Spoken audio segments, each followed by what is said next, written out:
Tēnā koe, colleague. It's a pleasure to introduce you to Professor Welby Ings, who's probably well known by almost all of you in the university. Welby first started at AIT in 1997 and has an extensive history with AUT, including the supervision of 50 PhD students, 30 PhD students and 56 masterate students, of which about 80% of them have been with Format 3. So a massive amount of experience in this particular format, the subject of today's presentation.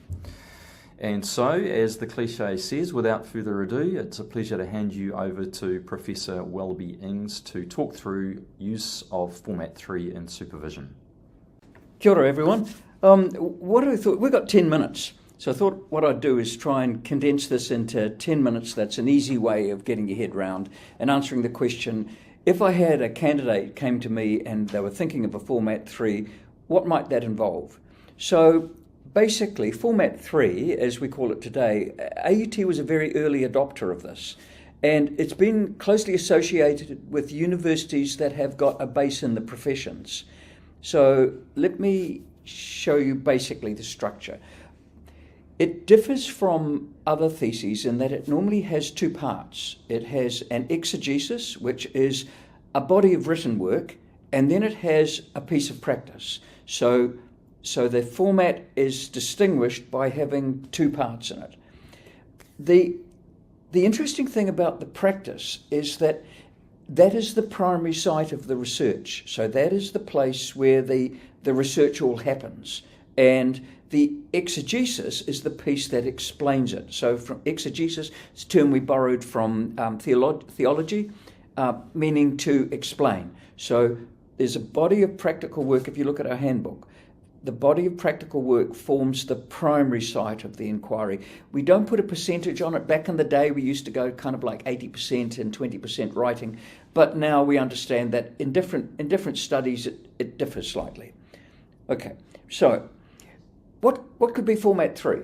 Well, here's some examples of things that have been Format 3 studies. Exhibitions, where somebody's answering the question with an exhibition of work. Design, somebody designs a new form of car that runs on water, not for a master's.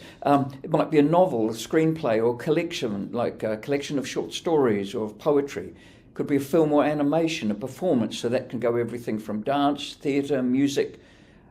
Musical compositions have been submitted in the past, portfolios, video games, a campaign or community initiative that someone's working with a community to solve a problem, a collection of resources, and or something which is got change. Like, let's say you're in a hospital working as a nurse and you're bringing in a series of changes, or you're a manager who's bringing in a series of changes over time, and you are looking at the effectiveness of those and then recording how that happens. Or it might be a client education video. So all of those have been submitted in the past in one form or another. But of course, it's open to other research too. So the exegesis. At AUT, in a master's, an exegesis is normally between 7,000 to 15,000 words. In a PhD, it's between 40,000 to 50,000 words. What does it have in it? Well, it actually is very close to what you would expect from any research study. So it will have an explanatory introduction. Then there will be the standard review of literature, except sometimes in Format 3 we call that a review of knowledge. In other words, that's where you're positioning your research study in relation to what's already existing. So there's a review of literature or a review of knowledge. And then, because it's a research question, you have to be able to, the candidate needs to discuss the research design or methodology to answer the question for an examiner, is this the most effective way of answering this question? Is this the most effective methodology for answering this question? And then it's more flexible in these other things, but it normally has some kind of discussion of the work in terms of its theoretical or historical or critical context. Often you'll see, if you have a look online at existing Format 3 studies, it's called a critical commentary. And then there's a conclusion and reflection. So that's a kind of a very generic description of the skeleton of an exegesis, but it can vary.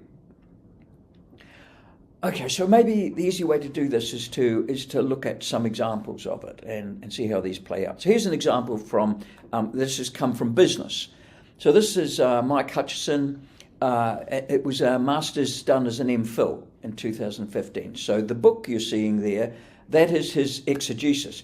Because his exegesis, he wanted to be certain that it would also be able to speak to the business world. So he had to speak into two worlds, to the academy and also to the profession. So occasionally you'll see that the exegeses are, a very traditional academic looking one, and sometimes they are formatted because the study being professional is having to speak and have relevance in two zones.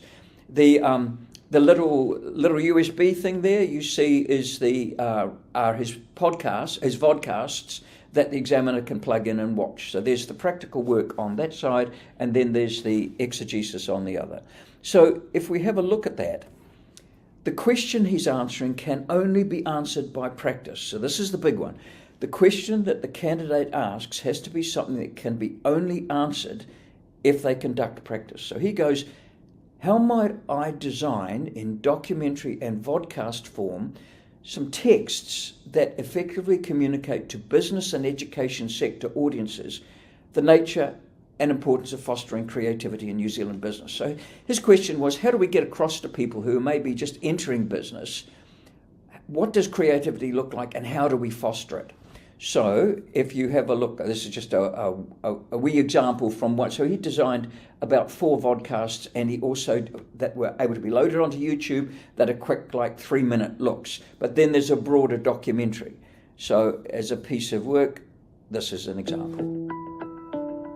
Hi, I'm Mike Hutchison, and this is a Paradox Vodcast. Today I want to talk about creativity in business. Peter Drucker, the management and innovation guru, said that business has only 2 functions, marketing and innovation. Everything else is a cost. I agree with Drucker. So, we're jumping out of that quickly because it goes on for much longer. So basically you'll see that the practice has got to be of a very high professional standard. It's not, these format 3s are not easy outs when someone goes, I think I'm going to be a novelist and I'm going to do a novel and I've never written a novel before in my life. This is something where people bring with them a backpack full of advanced practice, and they're using practice in the scholarly domain. So here's another example from masters. And this is an interesting one. So this is somebody who actually brought with them, although they were a designer, they brought with them a long history of being a musician. So the question that she asks is, how might one design an accessible alternative system of musical notation that communicates the location of musical sounds, intervals, duration, timbre, and volume? So what we see on the other side of the screen here is what she said people get confronted with and they have trouble with it. So she said, could I as a designer and a musician design something that is much more accessible? So she designed a system and then she applied it to 3 different periods in music. So here is an example of it where it is used for a piece of more contemporary work.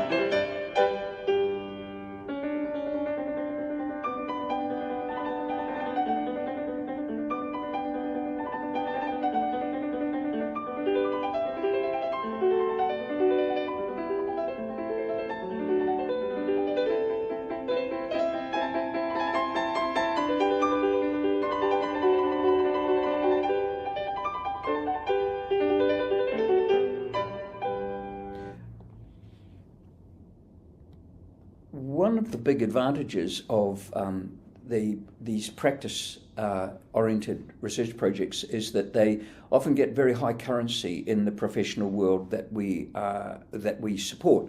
So work like that won huge awards in the New Zealand Design Awards. So those first 2 were examples of masters. Now let's have a look at a couple of PhDs. So again, it will be driven by a question. So here's an example from Dr. Tatiana Tavares, where she is designing a new kind of novel. And she's driven by three questions. How could augmented reality, that's involving film, illustration, animation, sound, and app design, be used to make an interactive digital narrative? Okay, so how could I make a novel that's going to combine all those things and actually work inside augmented reality? And the second part is, how could the interaction between the story parts be used to explore a story that looked at the line between what is real and what is not real? And she constructs that inside a Brazilian concept, which comes close to our idea of magical realism. So she's creating a magical realist novel. And the last one is that she's looking at the concept of polyvocal, which is where you have more than one person telling the story in an AR picture book. So this is hard, and that's what a PhD is supposed to be doing. It's setting a very difficult question, but you could only answer this by making the piece of work. So this has got a body of practice and an exegesis. Here's the body of practice. Here's just a short description of it. Euclides was destined to be a martyr. So by pressing the Euclides button, and Elsa you were hear a young different narrator and full telling of the same ideas. story. Euclides and Elsa But were they all young have a and bias. fighters for freedom.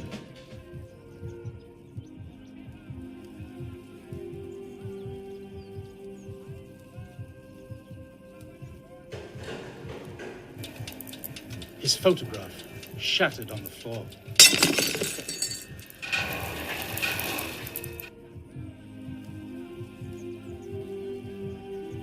I would like to tell you a story of faith.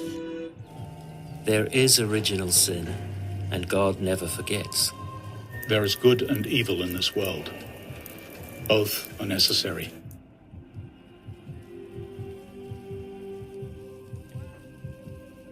So the same novel told by a compassionate narrator, an orthodox conservative, and a pragmatist. But the novel changes depending on which person, even though you're looking at the same pictures, you hold your device over, and depending who you ask to tell you the story, they will tell you it with a different value system on it.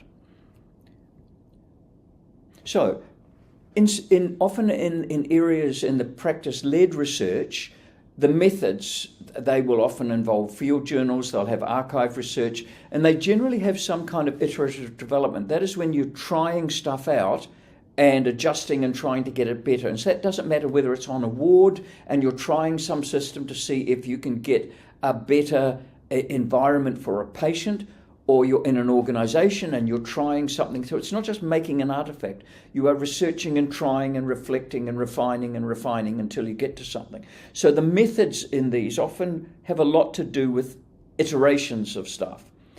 So, and getting feedback and then getting the artifact or the system more and more refined until you get it to a stage where you think it's answering the question. So so this is the last example we're just going to discuss. So this is Tim Hagen.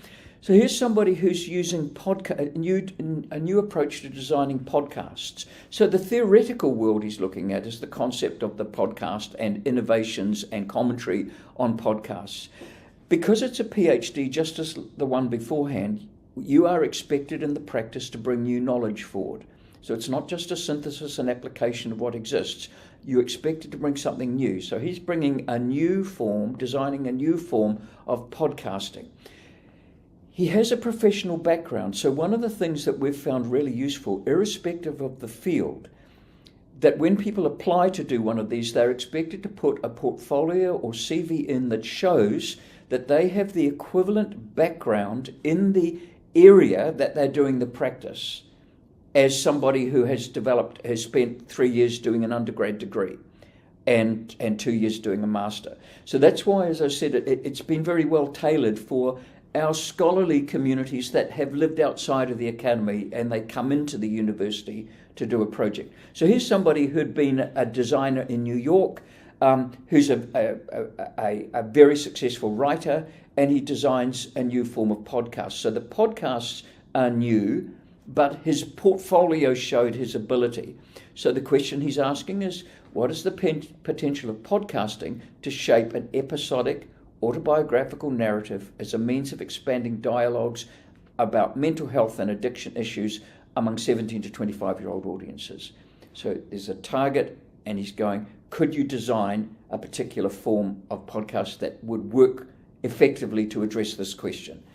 So just a couple of things to reiterate. It's really important to make sure that the person coming in with a practice-led project has substantial background in that practice. You can't walk in and suddenly be, an accomplished novelist and use that, assume that you're going to make your first novel is going to be equivalent to someone who's an accomplished novelist. So one of the things that he did that was very interesting is that his podcasts, because they're played on mobile devices, actually have got visual components to them. So that, and a few things that we found really helpful in helping people think through is think about the budget and scale of this. The period of time you've got, if it's a master, it's probably around about 10 months. If it's a PhD, 3 to 4 years. How much is this going to cost? What is the scale? Because it's not a Nobel Peace Prize. It's a thesis. We think about examination format. Is this going to be an installation where examiners are going to have to come into the university, or is this something which is going to go out? And one of the things we found really useful is, fortunately, because of tūwhera at this university, we can refer candidates on to existing projects to go, well, here's how this person handled it, and this is how this person handled it. So that, just very quickly, so here's a title sequence he's developing for episode 1. So this isn't the audio part, this is just the piece that he develops at the very beginning of it. So this is all his work. So he's using film, he's using design, he's using sound.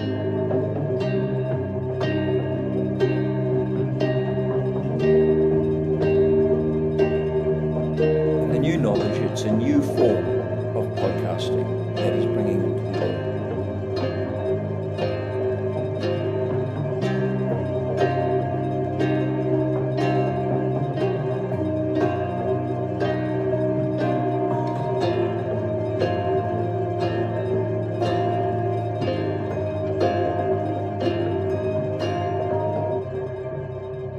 Podcast series is called Spilled Ink.